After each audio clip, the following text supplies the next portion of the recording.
vlog ថ្ងៃទី4នៅឯប្រទេសកូរ៉េខ្ញុំមកបែប exchange program នេះគឺចំណេញខ្លាំងមែនតើបានទាំងម្ដាយលេងហើយបានទាំងចំណេះវិទ្យាទៅវិញទៀតព្រោះដោយសារថ្ងៃនេះគឺសាលាខ្ញុំបាននាំទៅមើល University នៅឯប្រទេសកូរ៉េហើយក៏បានទៅ shopping មួយផ្សារដែរអញ្ចឹងតោះទៅមើលវីដេអូពេញជាមួយខ្ញុំ Good morning folks ស្ងាត់ៗទៅខ្លួនឥឡូវចូលដល់ថ្ងៃទី4បាទអញ្ចឹងខ្ញុំនៅបានតែមួយថ្ងៃទៀតទេគឺខ្ញុំដល់ពេលត្រូវទៅខ្មែរវិញហើយអ្វីដែលខ្ញុំនឹងនឹកជាងគេគឺ view ពេលព្រឹកនៅនេះនឹងឯងម្ដងថ្ងៃនេះគឺចូលថ្ងៃច័ន្ទទាំងអស់គ្នាអញ្ចឹងមិត្តភ័ក្តិកូរ៉េខ្ញុំគឺគាត់ជាប់រៀនហើយតាម schedule គឺសាលាខាងកូរ៉េហ្នឹងគឺគាត់រៀបចំឲ្យយើងទៅបានមើល University នៅឯប្រទេសកូរ៉េហ្នឹងទាំងអស់គ្នាខ្ញុំនេះឡើងទៅចូលបន្ទប់ទឹកប៊ីឡើងក្នុងលីតចោលហូតស្លន់ផងភ័យផងអីហងតែសប្បាយម្យ៉ាងដែរតាំងពីមកដល់កូរ៉េមកគឺខ្ញុំអត់បានដើរលេងជុំមិត្តភ័ក្តិខ្ញុំទេទៅបានថ្ងៃនេះថ្ងៃគេចូលរៀនអត់បានដើរលេងមួយគ្នាហ្នឹងហើយ unit ដែលគេនាំខ្ញុំមកថ្ងៃនេះគឺមានឈ្មោះថា SUNY Korea University សាកលវិទ្យាល័យនៅនេះគេធំខ្លាំងសំខាន់ដមគេទាំងអស់គ្នានោះកាន់តែធំជាងសាលាទៀតពីមកកូរ៉េនេះមកខ្ញុំចាប់អារម្មណ៍ថាដមគេភាគច្រើនគឺធំជាងសាលាទាំងអស់ even កន្លែងដែលខ្ញុំគេងនៅដមសាលាខ្ញុំហ្នឹងក៏ចឹងដែរហើយនេះគេនាំមក tour នៅ rooftop គេទាំងអស់គ្នាបន្ទាប់មកក៏ចុះមកក្រោមវិញគេមានសាស្ត្រាចារ្យគេដើម្បីពិភាក្សានិយាយ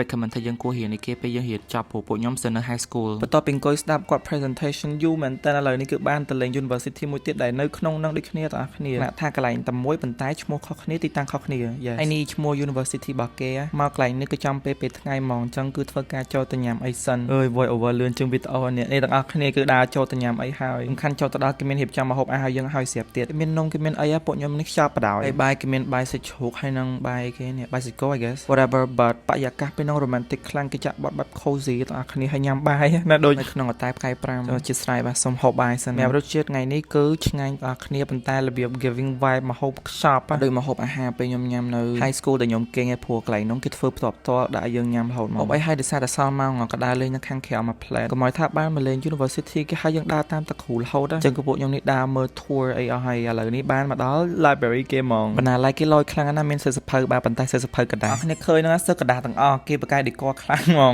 តើហឹងកូនង៉ែចូលមកដល់នេះគឺគេធ្វើ presentation ពីសាលាគេទៀតហើយត្រឹមទៅគឺថ្ងៃហ្នឹងគឺគេព្យាយាមនិយាយឲ្យយើងតាក់ទាញចិត្តដើម្បីចង់មករៀននៅសាលាគេហ្នឹងតើគ្នាប៉ុន្តែសម្រាប់ខ្ញុំវិញគឺសូមរៀននៅ University ខ្មែរបាទតបមកគេក៏បានជូនខ្ញុំមកជាន់ទី21បានមើល view បែបនេះតើគ្នាអូបានលុយឡៃហ្នឹងមួយតែមែនតើគ្នាសាលាគេហ្នឹងធំមែនខ្ញុំសូមទៅសើហ្មងធំសាហាវតើគ្នាឃើញមានមនុស្សហ្នឹងព្រោះដោយសារតែពេលដែលខ្ញុំទៅហ្នឹងគឺចំពេលគេបាកងដែរដូច cafeteria កង់ទីនគេហ្នឹងស្ងាត់ជាហើយនេះតើគ្នាមើលតែដមគេទៅគឺដឹងសមត្ថភាពសាលាមិនហើយឥឡូវសុំកាត់មកដល់កន្លែង shopping ហើយទីបំផុតគឺខ្ញុំបានមកដល់ supermarket ហើយទាំងអស់គ្នាមួយថ្ងៃដែលខ្ញុំមកហ្នឹងគឺតបានចាយលុយសោះហ្មងភាគច្រើនគឺមិត្តភក្តិក្រែខ្ញុំអ្នកចេញឲ្យទាំងអស់ចឹងឥឡូវនេះគឺបើកដៃបានចាយហើយពេលហ្នឹងទាំងអស់គ្នាខ្ញុំមានរយៈពេលខ្លីខ្លាំងមែនតើក្នុងការដើរ shopping ចឹងទីតាំងដំបូងដែលខ្ញុំបានមកហ្នឹងគឺ Olivia ហាងហ្នឹងល្បីដែរនៅកូរ៉េគណៈថាលក់ skin care ល្អចឹងណាប៉ុន្តែថ្លៃដែរហើយទីតាំងបន្ទាប់គឺ Daiso អូអ្នកទាំងអស់គ្នាបើសិនជាបានមកកុំចោល Daiso នេះឲ្យសោះអាវ៉ាន់ធូរថ្លៃអាវ៉ាន់ច្រើនមុខហើយគណៈថាយើងសប្បាយទិញខ្ញុំស្ងាត់គិតសរុបទៅអស់ជិត100ជាងដែរ vlog ខ្ញុំថ្ងៃហ្នឹងគឺមានតែប៉ុណ្្នឹងទេទាំងអស់គ្នា vlog ថ្ងៃនេះធ្វើអ្នកមានមួយថ្ងៃហ្មងអញ្ចឹងកុំភ្លេចចាំមើល vlog ថ្ងៃចុងក្រោយខ្ញុំផងណាជម្រាបលាអ្នកទាំងអស់គ្នា